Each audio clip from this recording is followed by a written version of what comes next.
আচ্ছা, আমরা হচ্ছে যে এখন পিওর কালচার যে চ্যাপ্টারটা ওটাতে চলে আসছি। আমরা হচ্ছে যে এটাতে কী কী আছে এখন এটা দেখবো। এই চ্যাপ্টার থেকে আমাদেরকে হচ্ছে যে ন্যাচারাল মাইক্রোবিয়াল পপুলেশন মানে হচ্ছে মিক্সড কালচার আর পিওর কালচার। হ্যাঁ, পিওর কালচার পিওর কালচার, আচ্ছা এটা পিওর কালচার। হ্যাঁ, পিওর কালচার, মিক্সড কালচার আর পিওর কালচার এগুলোর একটু ডিফারেন্স করতে বলো আমাদেরকে। যেমন হচ্ছে যে যদি একটু দেখো হয়তো distinguish between the meaning of the terms mixed culture and pure culture, clone, strain. Clone আর স্ট্রেন এগুলো আমি আসলে বইয়ে পাই নাই, এগুলো একটু চ্যাটজিপিটি করতে হবে, কিছু করার নেই। বাট আমি যদি ক্লোন আর স্ট্রেনের রিয়েল মিনিংটা বলি, ক্লোন মানে কি? ক্লোন মানে হচ্ছে দেখো, ধরো এটা তুমি আর ধরো এটা তোমার থেকে বানানো একদম হুবহু তোমার মতো আর একটা তুমি, তো এটা কি ক্লোনিং মানে হচ্ছে একটা থেকে আরেকটা জিনিস বানানো একদম সেম টু সেম। আর স্ট্রেইন মানে কি, যে ব্যাকটেরিয়াল স্ট্রেইন অথবা যে জিনিসগুলো মানে হচ্ছে শিকলের মতো জিনিসটা, হ্যাঁ একটা সিরিয়ালে থাকে না, এটাই হচ্ছে স্ট্রেইন। আমি জানি তুমি জানো এগুলো, তারপর একবার বলে দিচ্ছি আর কি। এটা হচ্ছে কি একটা ব্যাকটেরিয়াল স্ট্রেইন, ঠিক আছে? আচ্ছা, এটা হলো একটা স্ট্রেইন।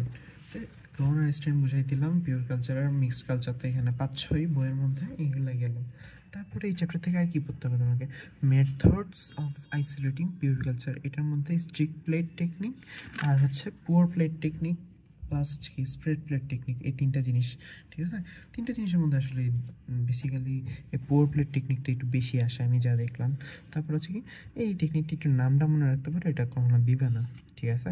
তারপর হচ্ছে কি মেনটেন্যান্স আর প্রিজার্ভেশনটা কীভাবে করবো পিওর কালচারে, সেই জিনিসটা একটু কাজে লাগবে এখানে, ঠিক আছে? তারপর হচ্ছে কি এটা হচ্ছে মানে ওইখানে ডিটেলস নেই, এখান থেকে ডিটেলস শুরু, এরপর বেস থেকে সেটা হচ্ছে কি methods of maintenance and preservation, ঠিক আছে? Methods of maintenance and preservation মানে ব্যাকটেরিয়াগুলোকে কীভাবে সবসময় ফ্রেশ রাখবা। তার মধ্যে একটা টেকনিক হচ্ছে কি periodic transfer to fresh media, যেটা আমাদেরকে স্টুডেন্টদেরকে দিয়ে স্যারেরা করাইছে এতদিন।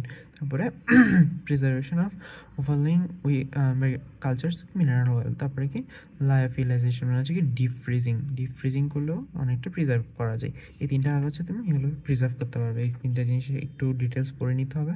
তারপরে এখান থেকে তোমার এই চ্যাপ্টার থেকে আসলে আর কিছু লাগে না, এই চ্যাপ্টারটা এখানেই শেষ। আমি কোশ্চেনগুলো দেখাই তাহলে বুঝবা। তো লাস্টের চ্যাপ্টারটা না আসলে অনেক ছোটো একটা জিনিস, যে দেখো মিক্সড কালচার আর রেগুলার পার্থক্যগুলো জানতে চাইছে আর কি, various methods of preservation of pure culture, এই দুইটা জিনিস জানতে চাইছে এই কোশ্চেনে, আর কিছু চাই না, এখানে আর কোনো কোশ্চেন নেই। তারপর এখান থেকে যদি একটু দেখো, এখান থেকে হচ্ছে তোমার আচ্ছা এগুলো আমি পাইছি। আচ্ছা এখান থেকে হচ্ছে তোমার এই যে দেখো আইসোলেশন অফ পিওর কালচার, তারপর হচ্ছে কি পোর প্লেট আর স্প্রেড প্লেট টেকনিকের কথা বলছে। হ্যাঁ, পোর প্লেট আর স্প্রেড প্লেট টেকনিকের কথা বলছে। তারপরে কি methods of maintenance and preservation of bacteria, সবগুলোই তো পারো এখান থেকে আর কোনো কিছু নেই, একই টাইপের কোশ্চেন সব। আচ্ছা আচ্ছা, আমরা হচ্ছে পরের কোশ্চেনে চলে আসি। হ্যাঁ, ইমিউনিটিতে কী কী লাগবে দেখো। আচ্ছা ইমিউনিটি আমরা পরের ভিডিওতে দিচ্ছি, দাঁড়াও।